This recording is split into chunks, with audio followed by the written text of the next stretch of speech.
Eu saúdo a amada igreja na santa paz do Senhor, amém? Amém.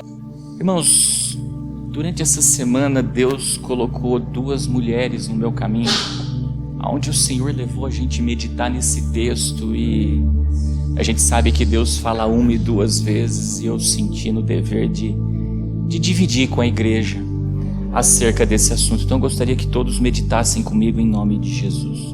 1 Pedro, capítulo de número 3, nós vamos meditar do versículo 1 em diante, tá?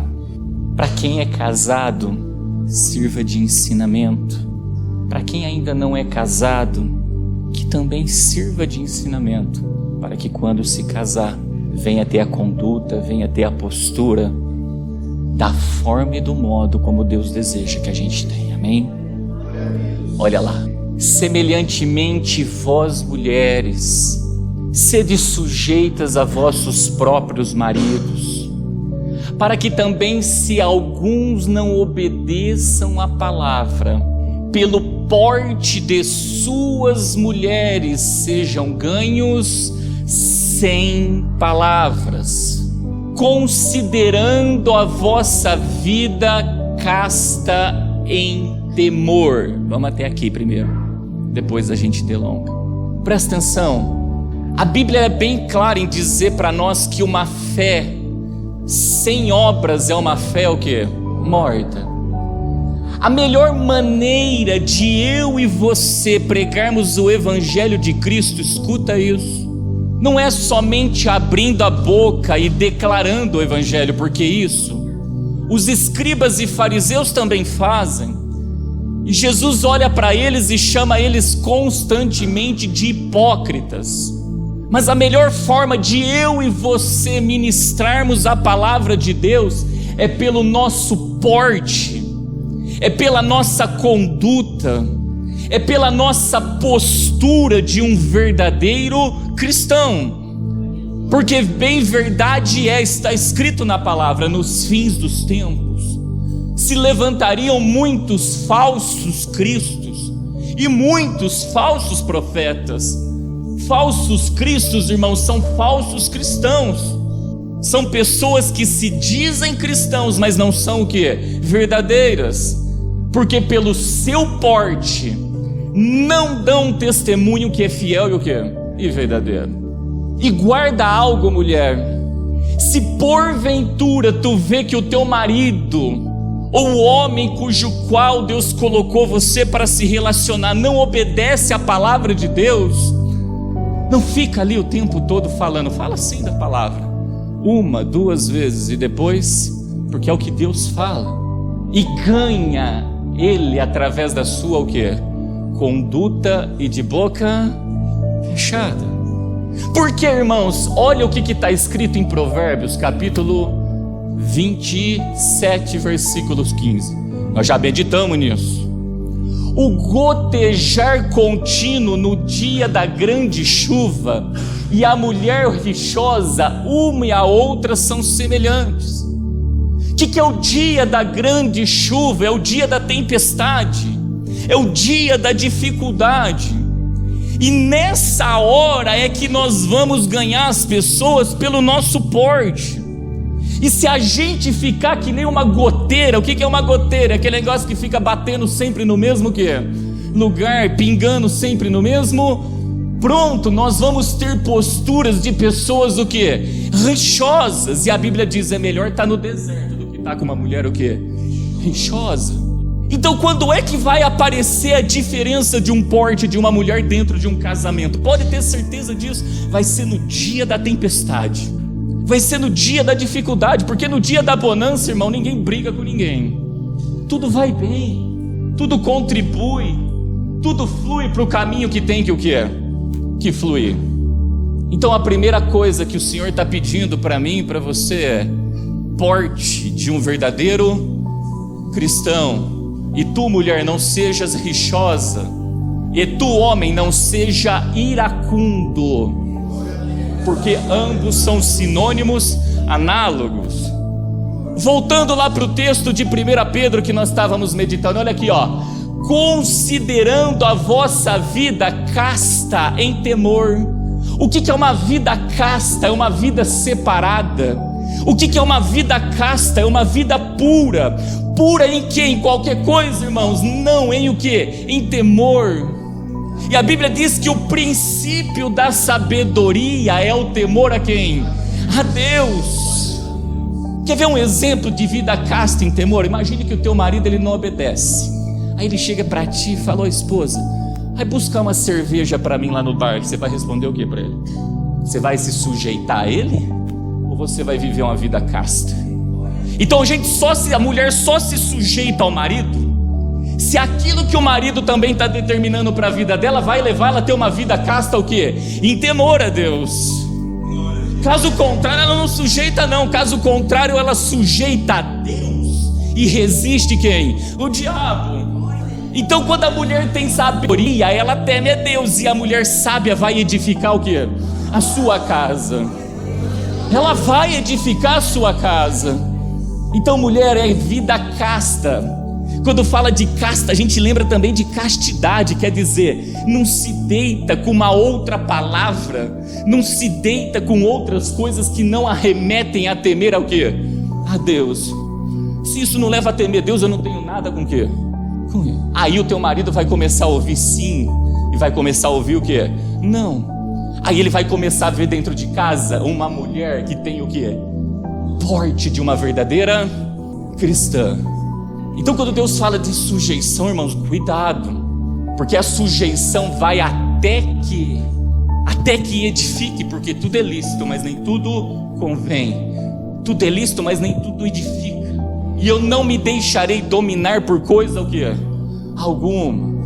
Então, em primeiro lugar, tem que ter porte, senão nunca vai ganhar o marido que não obedece a quem? A Deus. Porte como uma vida casta, é assim que funciona. E vai ficar brigando, contendendo se o homem não quer obedecer? Falou uma, falou duas, cessa, senão vira rixosa, senão fica pingando no mesmo quê? No mesmo lugar, cessa, cala, joelho no quê? No chão, entra em juízo pela verdade e clama por justiça. Continua, olha lá.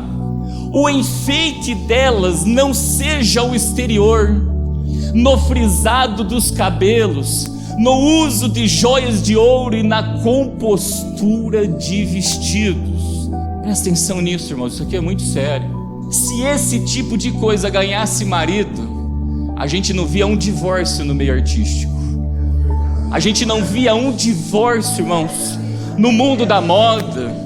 Porque o que mais a gente vê nesses ambientes são mulheres com frisados de cabelos, cheio de joias e cheio do quê? De vestidos.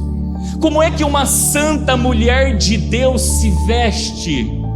Ela tem que olhar duas coisas na vida dela. Primeiro, ela está honrando a sexualidade dela. Ela é feminina, ela tem que combater contra o espírito do homossexualismo. Então seja feminina. Segundo, olha para o espelho e vê se aquilo que tu está vestindo está tentando o teu próximo, porque Deus não tenta. Então começa por aí. E compostura de vestidos começa a exceder, começa a querer chamar atenção para quem? E a gente tem que fazer tudo refletir para a glória, é tudo para Ele. Eu diminuo para que Ele, então tudo tem a justa medida. Segundo, quando é que eu posso usar uma joia? Nós já aprendemos. A mulher ela pode estar enfeitada ou ela pode estar adornada. Quando é que a mulher está adornada? Quando ela bota um utensílio no corpo dela e aquilo tem um propósito santo. Quer ver um exemplo? Eu uso uma aliança, isso é uma joia. E qual que é o propósito disso? Me demonstrar que eu sou uma pessoa o quê? Casada. Isso é para a glória o quê? Mas tem gente que enfia um monte de anel no dedo aí que não serve para o quê? Para nada, enfeite. Isso não é conduta de mulher do quê? De Deus. Se adorne, mulher, e não se enfeite, senão tu nunca vai ganhar o teu marido para Deus. Quando eu olho olha aqui, ó, frisado dos cabelos. Ô irmãos, o que tem de gente metendo tinta na cabeça para todo lado? A Bíblia diz que as cãs são coroa de honra. fica correndo atrás de frisado do que de cabelo, acha que isso vai ganhar o marido, acha que isso vai ganhar ele, acha que isso é que vai trazer fidelidade, está indo contra a palavra de Deus, não é casta em temor. Eu vou andar descabelado? É óbvio que não, irmãos, mas tudo que Deus faz nas nossas vidas é bom, perfeito e o que?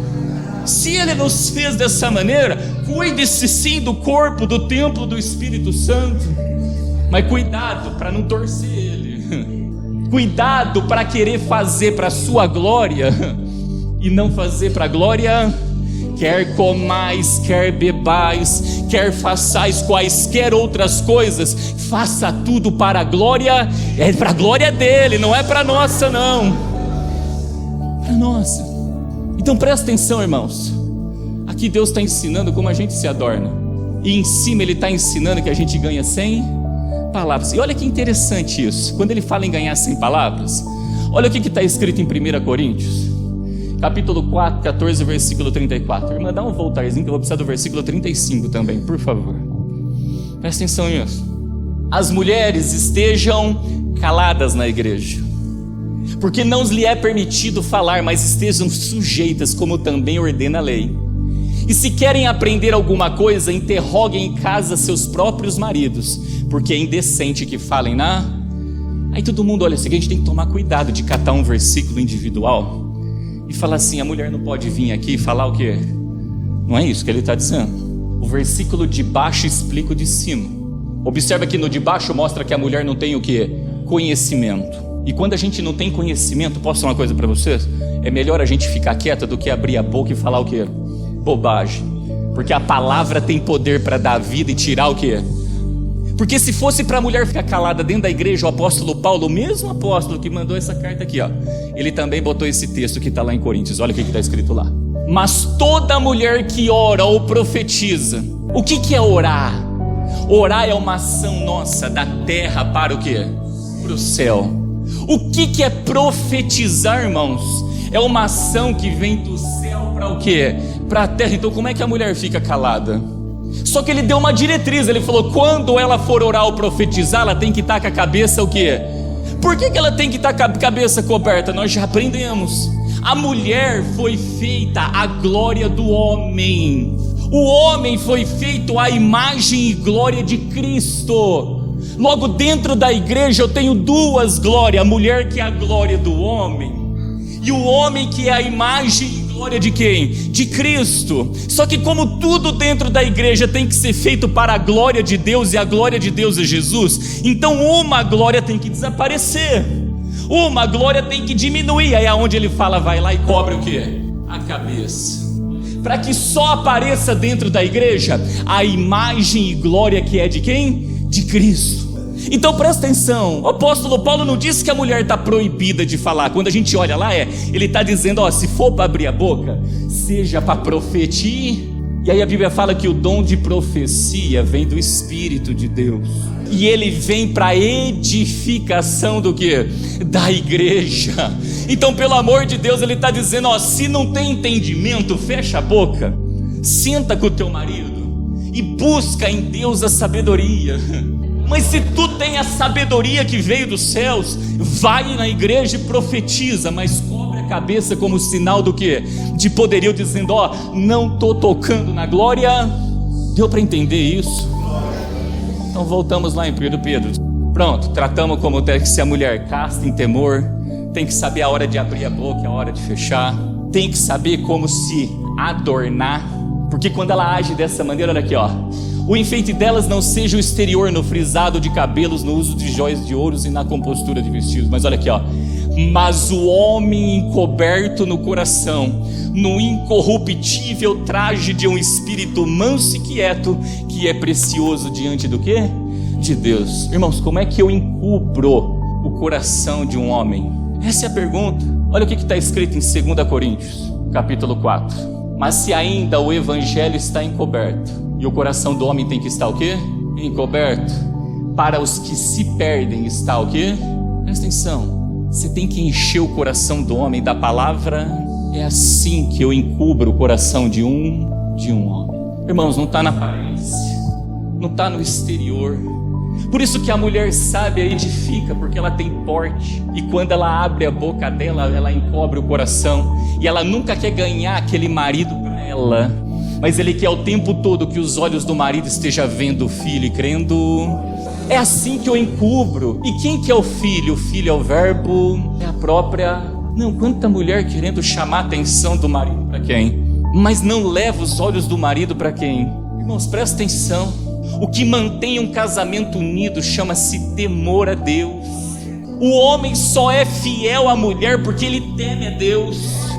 A mulher só é fiel ao homem porque ela teme a Deus. E quando ambos temem a Deus, Cristo é o elo de ligação. E nisso, nessa unidade matrimonial, a gente se enquadra nesse texto que está em Eclesiastes. Olha lá, ó. Melhor é serem dois do que um, porque tem melhor paga do seu trabalho, porque se um cair, o outro levanta o seu companheiro, ou seja, tem sabedoria, porque teme.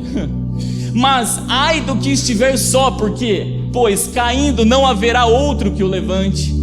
Também se dois dormirem juntos, eles se aquentarão, mas um só como se aquentará? Sabe o que é isso? No casal um se esfriou na fé, o outro vem como um braseiro na vida dele e aquece a vida dele na fé.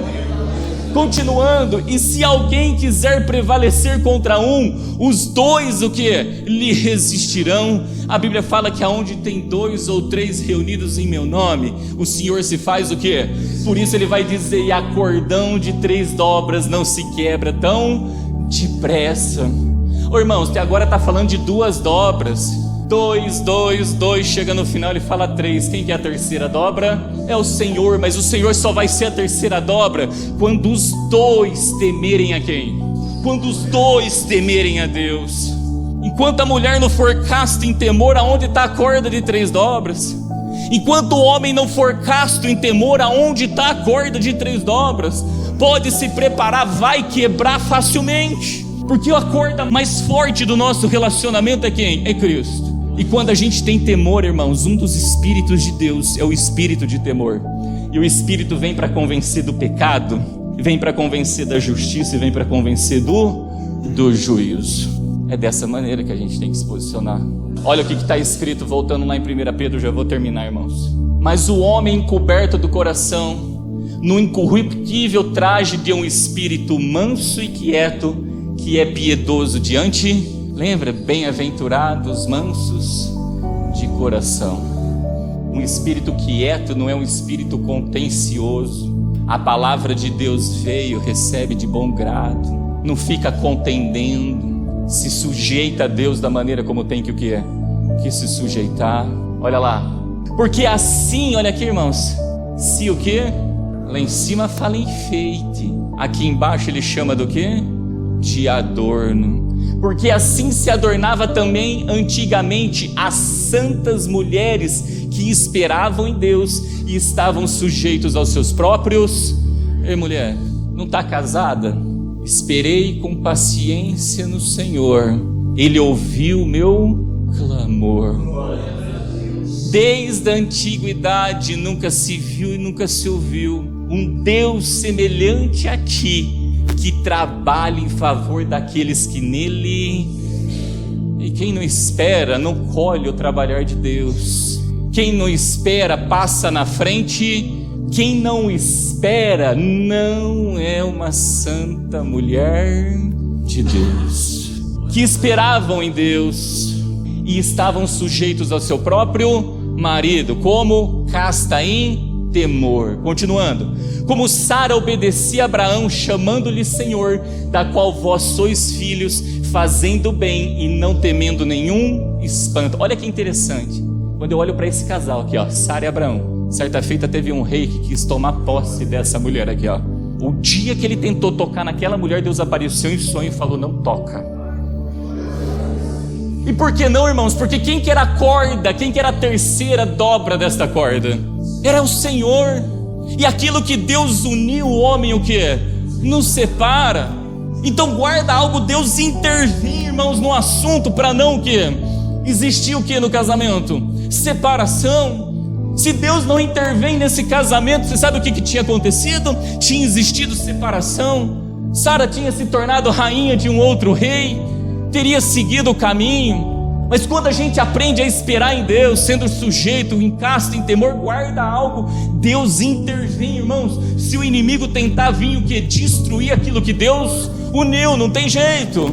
Continuando, igualmente vós maridos coabitais com ela com entendimento, dando honra à mulher como vaso mais fraco, como sendo vós os seus cordeiros da graça da vida, para que não sejam impedidas as vossas orações. Presta atenção, marido.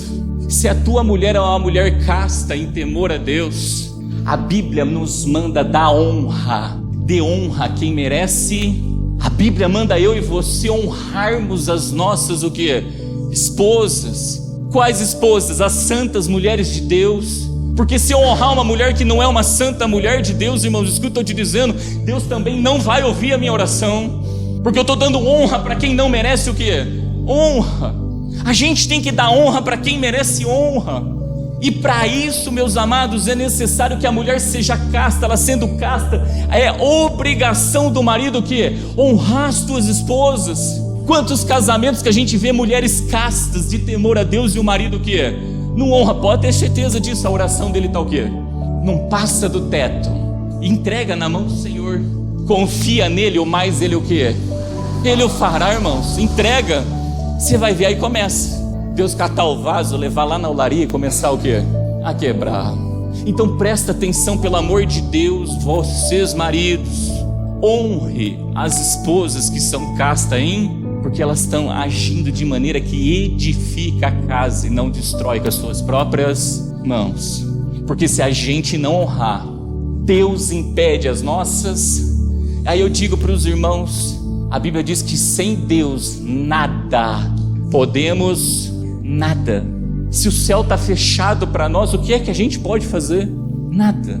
Então, pelo amor de Deus, que a gente aprenda a colocar em prática isso na nossa vida, para que a gente tenha um lar, começando do cabeça da casa até o menorzinho lá, um lar que seja para a honra e glória do nome do Senhor. Irmãos, o que está cheio de dentro das igrejas, de casamento acabando, de divórcio acontecendo, porque você pode olhar, não estão cumprindo o que está escrito na palavra. Eu quero ver os Jacós daqui, porque chegar como Jacó, irmãos, todos nós chegamos, mas ter o nome transformado para Israel, que é ver Deus face a face e alcançar a salvação da sua alma, grudando no verbo de Deus, que é o valente, e não largando. Está aqui a palavra, gruda nela e não quê? Nem que isso venha comprometer a nossa maneira do quê? De caminhar, nem que isso traga consigo tais dores. Aí eu digo para ti, dobra o joelho no chão para ver se o céu não está aberto e se Deus não move céus e terras dentro daquela casa. Mas se alguém acrescentar uma vírgula, um tio, tirar, isso aqui não precisa, isso aqui não tem necessidade de fazer, está acrescentando tio e colocando o quê? Vírgula não tem. A Bíblia também diz que as maldições se achegam dentro. Não obedece o teu pastor, não, obedece o que está escrito na palavra. Se o teu pastor está te ensinando na palavra, obedeça, para que as bênçãos venham se achegar dentro dos lares, porque eu quero ver lares cheios da bênção de Deus, como o lar de Abraão, que estava para a glória de Deus. Amém? Aleluias, glórias a Deus. Mas eu gostaria de chamar a atenção para uma parte ali, quando fala sobre a vida de Sara, né? Note que quando Abimeleque quis tomar Sara para si, Sara já era velha, já tinha vindo os anjos do Senhor, e ela riu quando os anjos tinham falado para ela que ela iria dar luz, porque ela já estava velha aos seus próprios olhos. Mas ela era uma mulher temente a Deus. Ela temia a Deus a ponto de chamar Abraão de Senhor, porque ele era duas vezes Senhor, era marido e era profeta de Deus, como Deus mesmo disse a Abimeleque. Mas olha só como é tremendo. Abimeleque, que era um rei, e um rei ainda grande ali em Gerar, ele tinha rainhas, princesas e concubinas, bem maquiadas, bem vestidas, bem enfeitadas. Mas quando ele olhou Sara, pelo seu porte, foi que ele quis cobiçar aquilo que era de Deus, mas o que é de Deus ninguém toma. Glórias a Deus, aleluias. Aí fica o convite a toda a igreja, as mulheres na fé e a igreja como um todo, por somos a igreja noiva de Cristo. Queremos estar enfeitados ou adornados? Queremos aceitar aquilo que Deus fez, que é bom, puro, perfeito e agradável, ou queremos acrescentar algo àquilo que Deus fez e por consequência estragar? Glórias a Deus. Fica aí como reflexão para todos, amém? Glórias a Deus.